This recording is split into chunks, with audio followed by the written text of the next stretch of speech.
Hello everyone, it is Gigi bringing you the 6th episode of Forever 29. Today, our train will stop to say goodbye and farewell to one of our own who passed away. Yes, one of us had stepped off our train, and her leaving her seat did not go unnoticed. She left a permanent vacuum in my heart and my entire family. She will be missed by many on this train of life. Therefore, I will not go on as planned with the episode titled How We Can Help the Planet with What We Eat. Instead, I have dedicated today's episode in memoriam to my dear friend, whom I will call Elena. This shining light who lived throughout the years a remarkable life. Elena was a very dear friend of mine and of my husband for over 40 years. Our kids and our grandkids adored her. Fortunately, she left us with beautiful memories. She passed at 97, but she never let her age define her. Even though she was many years older than my mother, she always considered me as her younger sister. Her youthful spirit dedicated the way she saw herself. She never considered herself old, and Elena always followed her path. She was very independent, passionate, kind, and loving. I have fond memories of her. She was always full of life and joy and never missed a chance to make us laugh. I remember after a car accident that limited her going around, she would tell me, "Now I am walking like an old lady," because she never saw herself as old or frail, but as a vibrant and adventurous woman. That is the spirit of a 29ers, I believe.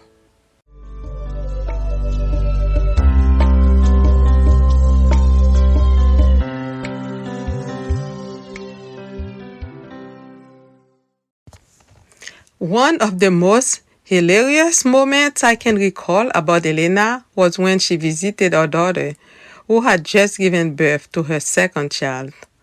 We were chatting about how to get her back in shape, and she wanted to share some advice on losing belly fat. And before we knew it, Elena was on the bed, lifting her legs in the air and showing her some exercises for the abs. Her flexibility amazed us both, as she was in the late 80s. This is how funny and inspiring she was. We will always cherish her. She was also kind and generous and never missed an opportunity to help others. I have so many beautiful memories of her. When she came to our social gatherings at home, she always brought her signature dish, chicken spaghetti, for us all to enjoy. She was always the first to arrive and the last to leave. And she always made sure to lend me a hand with the preparations and the cleanup. She left my kitchen spotless and my heart warm. She was amazing. She also had a great sense of humor and a zest for life. Who can forget her on the dance floor? Wow, what a dancer she was. She and her husband were dance floor stars and never stopped moving to the music. Despite her age, even after her husband was long gone, she continued dancing gracefully. She used to travel the world with her husband, her best friend. Loving to travel, learning new things, and meeting new people was Elena's way. She was always curious and open-minded, ready to embrace new experiences and challenges. She was different from someone who followed the crowd or conformed to expectations. She did things her way, with courage and conviction. As Frank Sinatra says in the song My Way, she did it her way. She was a source of inspiration and joy to everyone who knew her, and we will miss her dearly. Can anyone imagine that brilliant, independent lady who always followed her path would pass the last few months of her life in a nursing home, not from her choosing? I want to share some of her stories about the complex situation she faced at the end of her life. At 97 years old, Elena was still living independently, but her family decided she needed to move to a nursing home for her safety. She was heartbroken about this decision and felt her dignity and autonomy were being crushed. She tried in vain to resist. Even though her mind was intact, she ended up in a place where she felt lonely, bored, and depressed.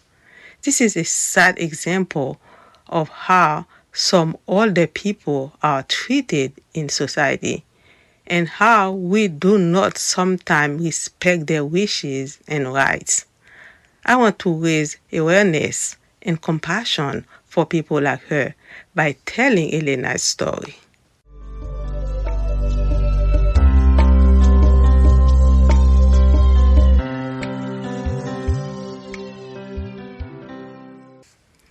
A good nursing home should provide residents with quality care, comfort, safety, and social activities, right?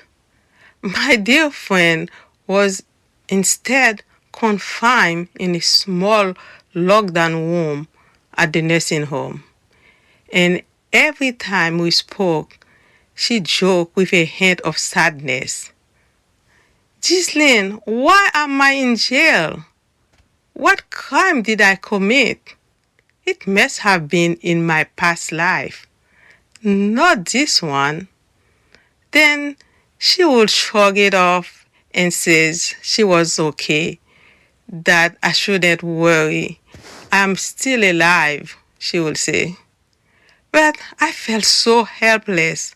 I had no legal power to help her and lived over 800 miles away.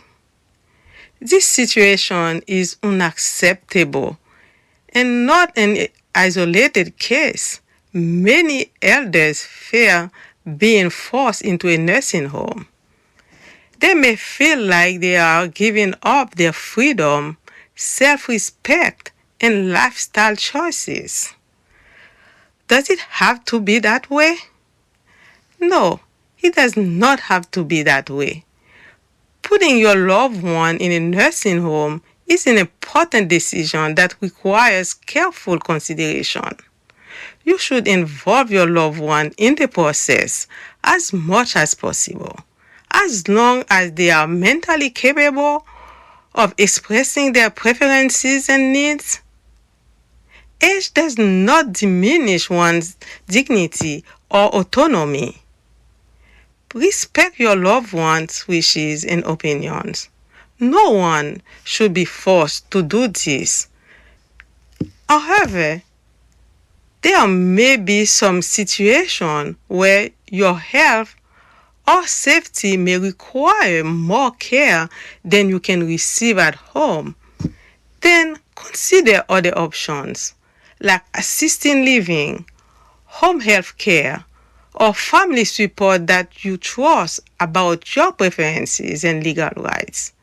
They can help you find the best solution for your situation, hopefully. Let us review some examples that indicate that we may need nursing home placement. Dr. G will tell us about it. Okay, Dr. G? Thank you, Gigi. First of all, I want to echo what you said about our friend, Elena. It was a profound testimonial in her memory. I thank you for that.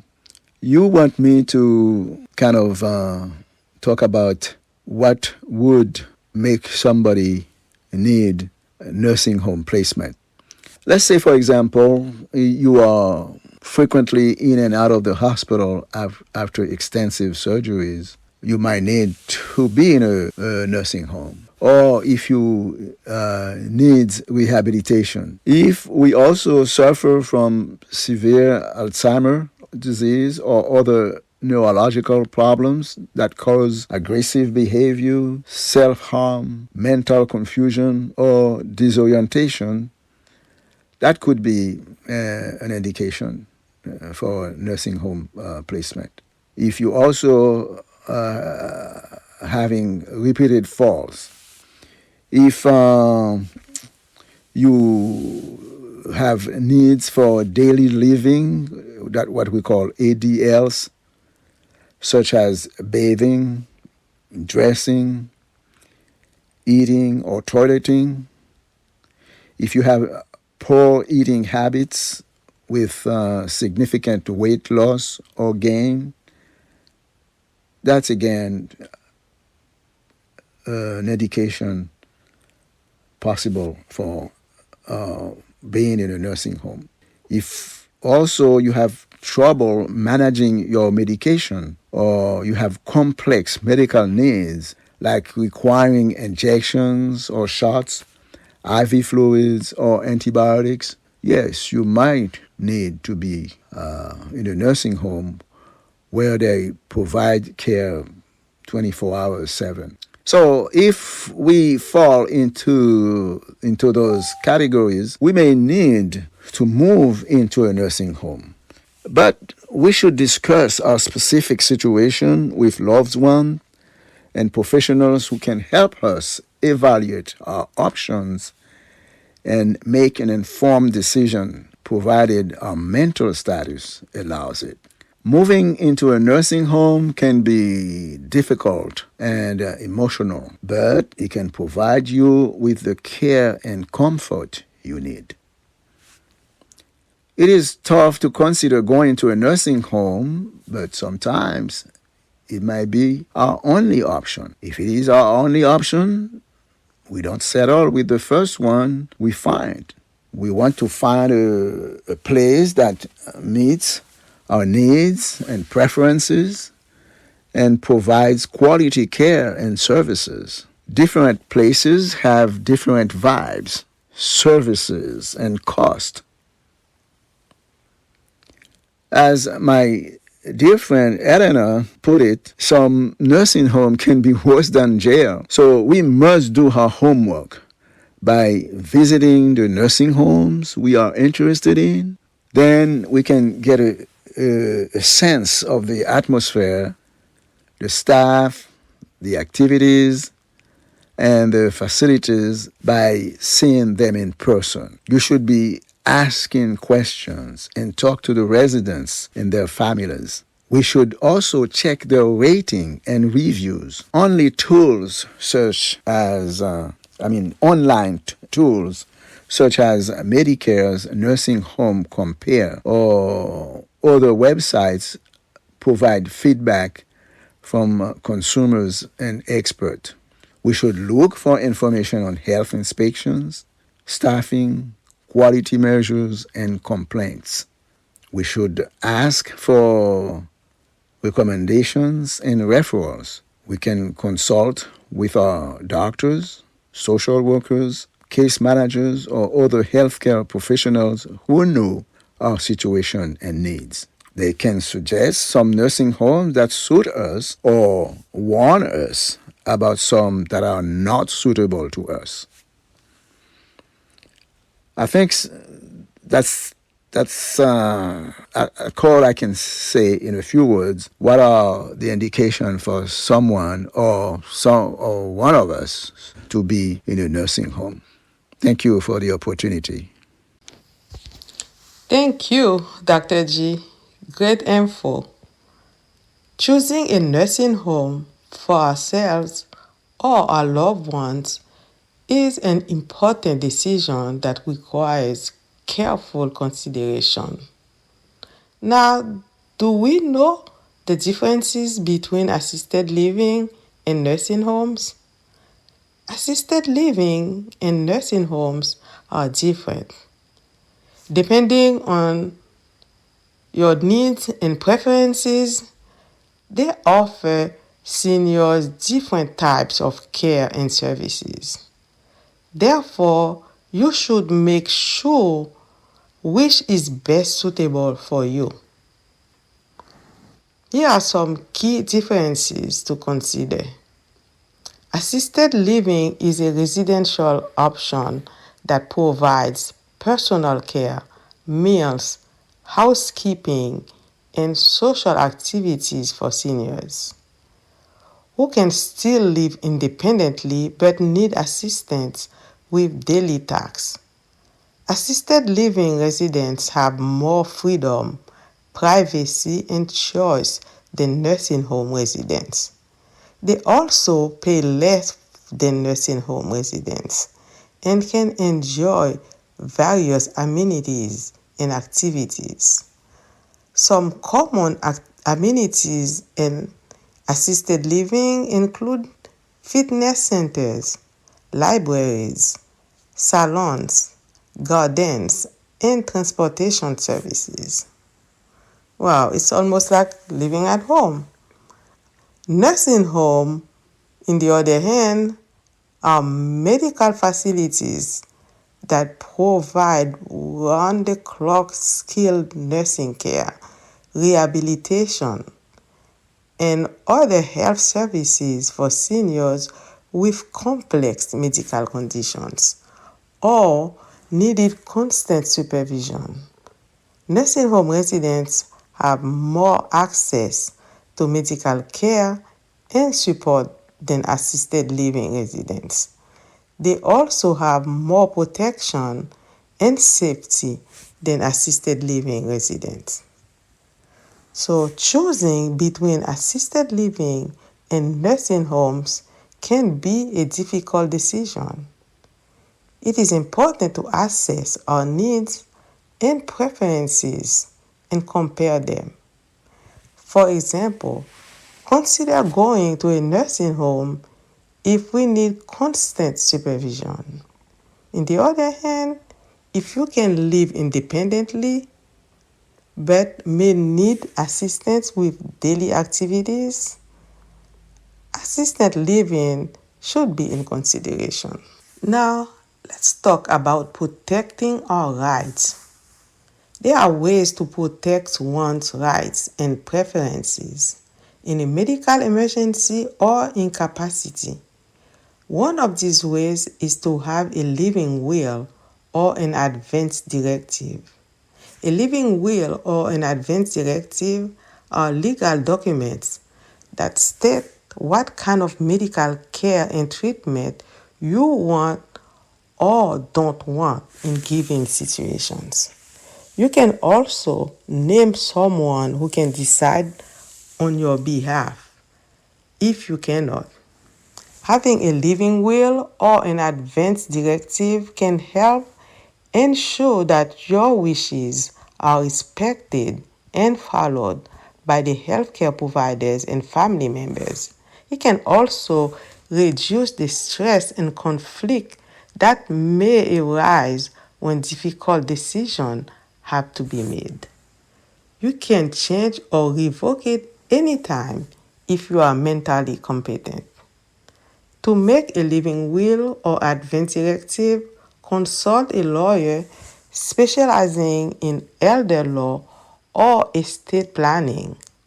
Also, discuss with your trusted family members, doctors, and others you trust. You should keep a copy of the document in a safe place and give copies to the relevant people. Unfortunately, a living will or an advance directive does not guarantee that you will never be put in a nursing home, though.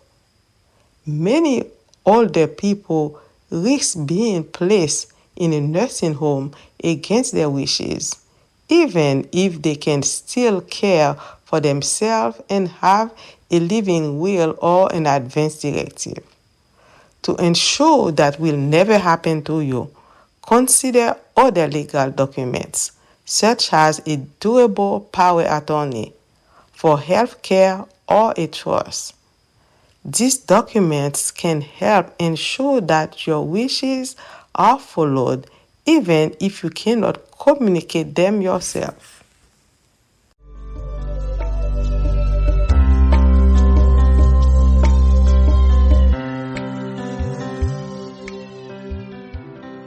About some cool ways to help our seniors. Here are some cool ideas. Our millennials and our Gen Zs are awesome. They have so much energy, creativity, and compassion for the world. One of the ways they can show their love is by supporting older people, such as their grandparents. Grandparents are a treasure of wisdom, stories, and memories. They can teach us a lot and make us laugh. But sometimes they need our help too. Maybe they are lonely, have trouble with technology, or need assistance with daily tasks. We can support them by spending time with them, listening to them, helping them with their needs, and showing them respect with gratitude. By doing this, we can make their lives happier and enrich our own. Be the best generation ever, and then support your grandparents and others that require some TLC, tender loving care. Thank you for listening to my podcast. I hope that telling my friends Elena's story raises awareness and compassion for seniors. In this episode, we have explored the challenges and fears that many seniors face when they want to stay in their homes but may need assistance. We have heard the heartbreaking story of my friend who was forced to move into a nursing home against her will and die some months after. This reality could affect any of us as it affects me. This episode has provided insights into the challenges and opportunities of aging in place, assisted living, and nursing homes. I encourage you to support the seniors in making informed decisions about their living arrangements based on their preferences and needs. Let's work together to ensure our elders have dignity, respect, and quality of life in their golden years. To my dear friend, you are now with your son and husband. This is a farewell until we meet again. You will forever be in my heart.